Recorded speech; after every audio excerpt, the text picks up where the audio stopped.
Hola chicos, vamos a hacer un breve tutorial sobre cómo calcular medidas de dispersión para datos no agrupados en Excel. Vamos a tomar como ejemplo los ejercicios que tenemos en el taller 2.1. El primer ejercicio nos dice: se tiene la siguiente muestra de calificaciones de 10 estudiantes en un examen de estadística. Palabra clave: muestra. Desde ahí partimos con qué fórmula vamos a trabajar para el cálculo de la varianza, ¿no? Y la nomenclatura que vamos a utilizar, ¿no? Tenemos S al cuadrado para determinar qué es la varianza muestral, ¿sí? Y N minúscula para determinar qué es el número de datos de una muestra, ¿no? Que se trata de una muestra. De igual manera, tenemos la media que va a estar representada por X barra, ¿no? Asumiendo que es la media muestral, ¿sí? Y bueno, chicos, en primer lugar tenemos que ubicar los datos dentro del Excel. Podemos hacerlo de manera horizontal o vertical. Yo he puesto todos los datos aquí de manera vertical, de manera de columna, ¿sí? Y los cálculos son bastante sencillos, ¿no? Presten mucha atención.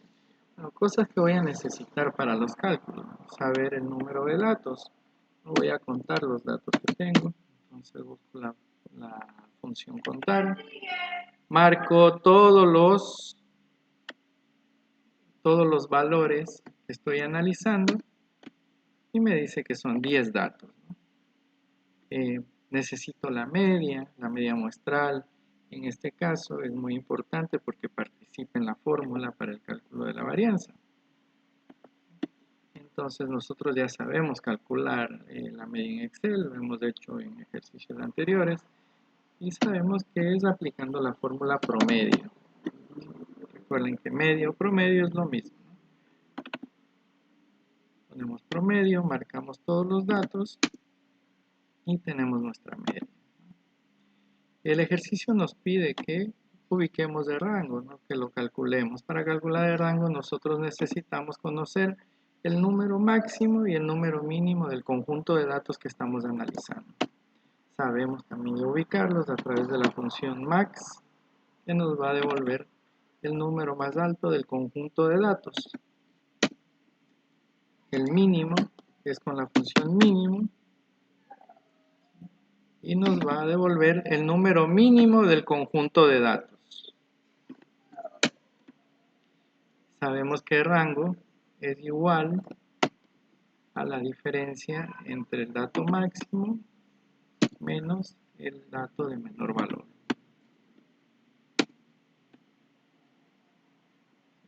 La desviación media, el cálculo es súper sencillo, simplemente tenemos que poner la función desviación y buscamos desviación promedio, ¿sí? Aquí nos da la descripción de qué es lo que va a hacer, ¿no? Y esta es la función que nosotros debemos utilizar para el cálculo de la desviación media. Ponemos desviación promedio, marcamos todos nuestros datos y damos Enter. Tenemos nuestra desviación media. La varianza muestral, noten varianza.m, ¿no? Entonces buscamos varianza. En este caso nos va a aparecer la varianza de la población, ¿sí? Con var.p, y la varianza.s, que es la que vamos a utilizar porque esa representa la varianza de una muestra.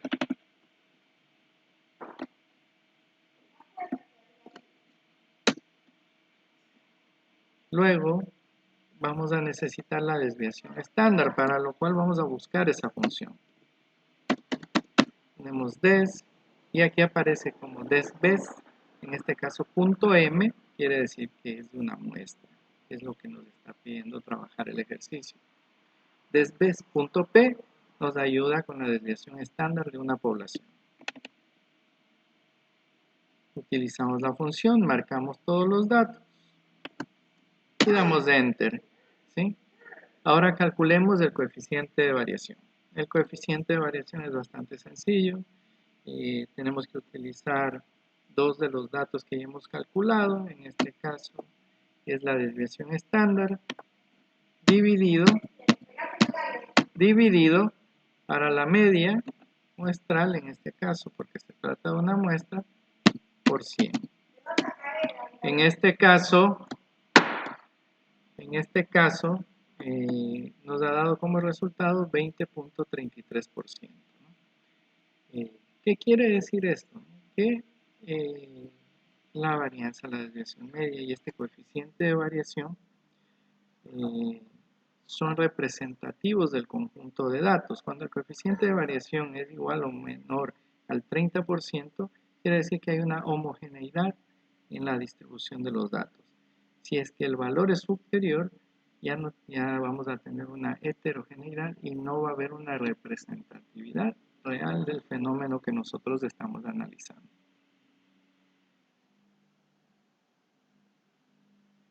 Ahora, miren lo sencillo y el poco tiempo que nos puede tomar analizar o calcular estos datos en Excel, ¿sí? Pero lo importante es que sepamos de dónde nace toda esta información. Entonces ustedes ya han aprendido a realizar estos ejercicios de manera manual, ¿sí? Y lo han hecho de la siguiente forma, ¿no? A veces hacer una tablita a mano para estos datos nos va a servir, ¿no? Pero cuando son muchos datos, lo recomendable es hacerlo en Excel. Podemos trabajar con 10, 20 datos, 25 datos, pero de ahí en adelante ya es bastante laborioso hacerlo a mano. Para eso tenemos la herramienta tecnológica que es el Excel, que nos va a ayudar muchísimo. Miren, cuando hemos trabajado a mano, lo que hemos hecho es calcular la diferencia entre la variable y la media que hemos obtenido. Y ese es el primer paso que debemos tener. El valor de la variable menos la media que hemos obtenido. En este caso nosotros para poder correr la fórmula debemos poner como valor fijo la media, ¿no? Y para eso utilizamos la función F4, que nos transforma la celda acompañado de esos dos símbolos de dinero, ¿no? Y hace que se fije ese valor. Podemos correr toda la fórmula y ahorramos un poquito de tiempo.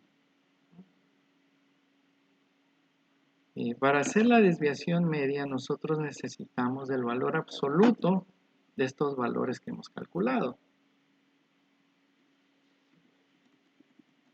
Entonces vamos a buscar el valor absoluto, ¿no? Recuerden que el valor absoluto viene a ser el número netamente, sin importar el signo, en pocas palabras, ¿no?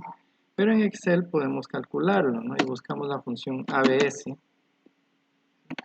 del número que necesitamos. Podemos correr esa fórmula, ¿sí? Y ya lo tenemos, ¿no? Para el cálculo de la varianza, ¿no? Recuerden que la fórmula que nosotros tenemos aquí nos dice que es la sumatoria de las diferencias entre la variable, ¿sí? Y la media, ¿no? Ese valor elevado al cuadrado. Entonces vamos a utilizar la función potencia. Vamos a darle doble clic, ubicamos la celda donde esté esa diferencia, punto y coma, ponemos la potencia que necesitamos, en este caso es al cuadrado 2, y obtenemos el valor. Corremos la fórmula y voilà, hemos completado la tabla. Pero los valores que nosotros necesitamos realmente es la sumatoria de estos datos. Primero de los valores absolutos, de la diferencia entre la variable y la media, y luego esa diferencia elevada al cuadrado. ¿No? Vamos a hacer esos cálculos de aquí al lado para ver que lo que nos dio el Excel es correcto y es coherente con lo que nosotros hemos calculado manualmente. Entonces sabemos que la desviación media es la sumatoria de los valores absolutos de la diferencia entre la variable y su media dividido por el número de datos. Entonces esa sumatoria la tenemos aquí, dividido por el número de datos, que es 10.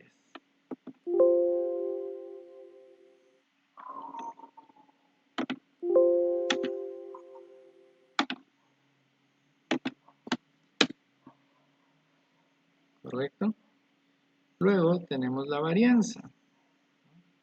Y aquí tenemos que poner un ojo, ¿no? Tenemos que la varianza es igual a la sumatoria de esas diferencias elevadas al cuadrado dividido, ¿sí?, para n, que es 10, menos 1. No se olviden que es menos 1 porque se trata de una muestra. Y noten que el valor es el mismo, ¿no? Es decir, que nuestro cálculo manual coincide con lo que hemos hecho nosotros en el Excel, ¿sí? Con esta explicación espero se les facilite realizar los siguientes ejercicios, ¿sí? Y en cuanto a hacer las comparaciones, por ejemplo, no les voy a dar una breve pista, ¿no? Nos dice, calcule la media y la desviación estándar de ambos grupos. Entonces ustedes saben que para llegar a la desviación estándar debemos llegar a tener la varianza, ¿cierto?